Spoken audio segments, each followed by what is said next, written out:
Merci à toutes et à tous de nous rejoindre sur Africa 24, ministre de l'économie et des participations du Gabon, depuis l'avènement de la transition politique et au milieu de crises mondiales multiformes. Maïs Moussi, un des plus jeunes ministres en exercice dans ce domaine en Afrique, entend adopter des réformes structurelles afin de rehausser la signature financière de son pays. Monsieur le ministre, bienvenue sur ce plateau d'Africa 24. Bonjour madame. Le Gabon a participé aux travaux des assemblées annuelles du groupe de la Banque mondiale et du Fonds monétaire international à Marrakech, au Maroc. Quelle est à ce jour la relation entre le Gabon et les institutions internationales, particulièrement les bailleurs de fonds?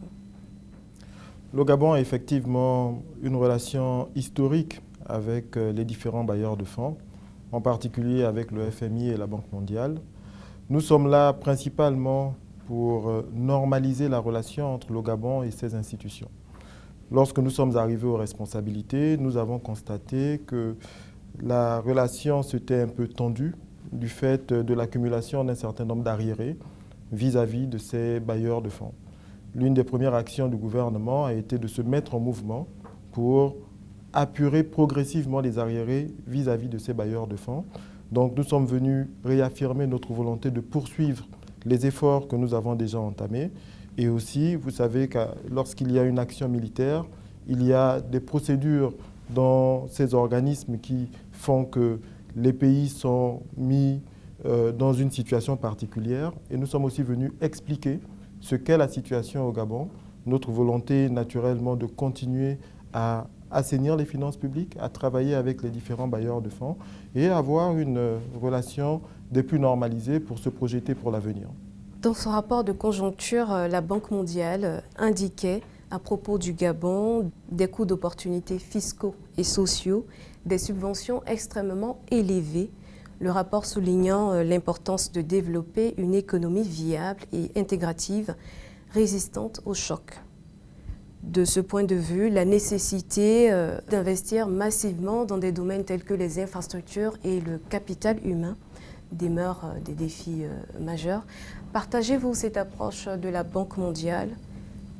Non, évidemment, c'est une évidence. Il faut pouvoir investir dans les infrastructures. Mais il y a une étape préalable. C'est l'assainissement du cadre macroéconomique. En ce qui concerne le Gabon, nous avons besoin d'assainir le cadre macroéconomique. Et cet assainissement du cadre macroéconomique passe par un certain nombre de mesures qui, pour certaines, sont structurelles, pour d'autres, conjoncturelles. Premièrement, la volonté du gouvernement est d'appliquer des règles de transparence et d'orthodoxie financière. C'est ce à quoi nous nous engageons. Ça veut dire que nous souhaitons gérer les finances publiques de la manière la plus transparente possible, de la manière la plus orthodoxe possible, de façon à ce qu'on puisse avoir une traçabilité dans les choix, dans les projets.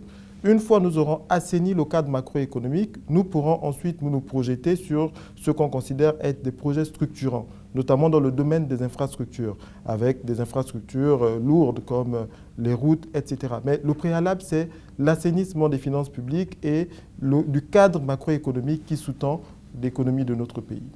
Dans les perspectives économiques de la Banque africaine de développement, elle prévoyait un léger recul de la croissance du PIB du Gabon à 2,7% en 2023 contre 3% l'an dernier. On sait que le Gabon a bénéficié des bonnes performances des secteurs pétroliers, miniers et du bois. Depuis votre avènement, quelle sera selon vous cette stratégie pour réussir ce pari de la diversification économique du Gabon? La diversification est un processus. Évidemment, il y a un certain nombre d'actions qui ont été engagées dans certains secteurs pour amorcer le processus de diversification. Vous avez parlé du secteur bois. Dans le secteur bois, il y a un certain nombre d'efforts qui ont été faits pour conduire à une plus grande transformation du bois. Notre défi va essayer de passer dans des niveaux de transformation supérieurs qui sont beaucoup plus créateurs de valeur ajoutée. Il y a également des projets, notamment dans le secteur minier. Aujourd'hui, le Gabon est un pays producteur de manganèse. Il y a 3 opérateurs dans le pays. Il y a une dizaine d'années, une quinzaine d'années, on produisait 3 millions de tonnes de manganèse. Aujourd'hui, on est autour de 10 millions. Et nous avons un secteur qui est un peu plus compétitif. Nous comptons beaucoup sur le secteur minier parce qu'il y a d'autres projets en développement, notamment dans le domaine du fer, à Belinga, mais également dans la province de Logoué-Lolo. Donc, nous avons différents projets qui, une fois ils auront atteint leur stade de maturation, nous permettent de gagner des points de croissance, lesquels vont nous aider à faire une meilleure redistribution au bénéfice des populations. Parce qu'à la fin de la journée, c'est ce que nous poursuivons. Arriver à améliorer le cadre de vie des populations, les conditions de vie des populations, offrir aux gens de l'emploi, que l'espérance que les Gabonais ont aujourd'hui dans le gouvernement de la transition puisse être traduite demain par des effets en matière d'emploi, en matière de conditions de vie et également pour les entreprises en matière d'amélioration du cadre global des affaires. Le Gabon dépend largement de l'exploitation de l'or noir qui, avec le gaz, représente 50% du PIB, 60% des recettes fiscales et 80% des exportations. Pourtant, les experts de la Banque africaine de développement pointent une insuffisance des infrastructures de transport et d'électricité et la dépendance aux importations de produits alimentaires et de biens d'équipement. Comment y remédier? Écoutez, c'est un vrai sujet. Pour faire le développement, il y a des infrastructures de base qui sont nécessaires. L'électricité, la production électrique suffisante pour pouvoir accueillir les industries est l'un des préalables. Avoir un réseau de communication, notamment des routes, qui soit viable, de bonne qualité, est aussi un autre préalable. La stratégie qui était adoptée par le passé a consisté à ouvrir plusieurs chantiers qu'on a parfois eu des difficultés à suivre. Nous, notre volonté est de prioriser.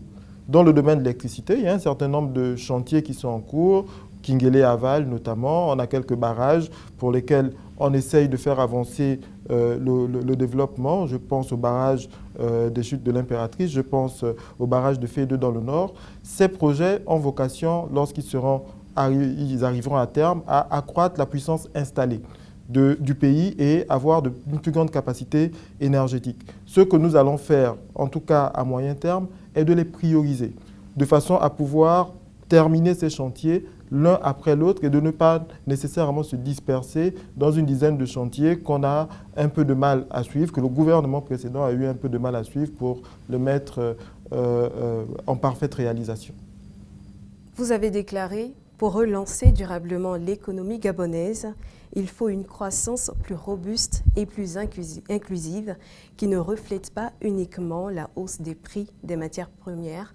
Seul un tel changement de modèle et une gestion orthodoxe des finances publiques sont susceptibles de permettre au Gabon d'accélérer son développement. On n'y est pas encore.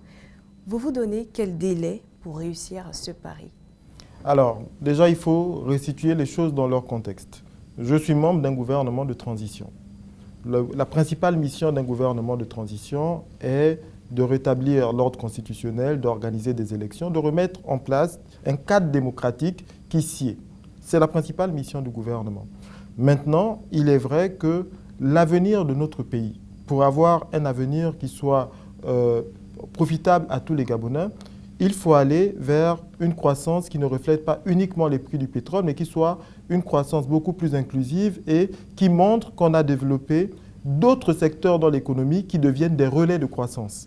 Et ce sont ces relais de croissance qui vont créer suffisamment de richesses, laquelle nous permettra de créer de l'emploi, de refaire de la redistribution, comme je disais tout à l'heure, et puis de porter de grands projets d'infrastructures, y compris d'infrastructures à vocation régionale, pour permettre d'intégrer la CEMAC. C'est dans ce cadre que nous devons nous situer.